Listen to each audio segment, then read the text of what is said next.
Hey everyone, Eric with Rocket H. In this tech tip, we are continuing on with our FLD flat top series. Now, as you can see here, I have glued this entire sheet of styrene to the roof of this Diecast FLD120.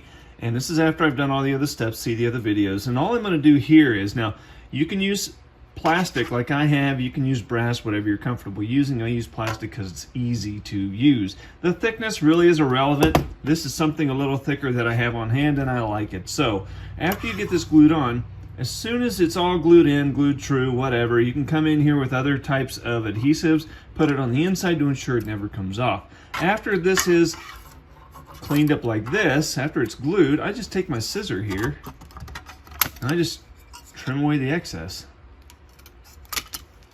Now, from this point forward, it's super simple. All you have to do is take sandpaper and sand all of these edges flush.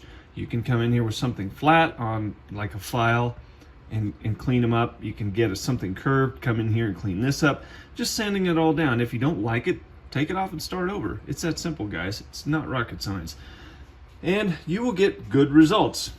And you can even take a piece of sandpaper over your finger like so, just to kind of curve that edge, make it soft instead of sharp, and that will also look really great. That's all you got to do, guys. Enjoy!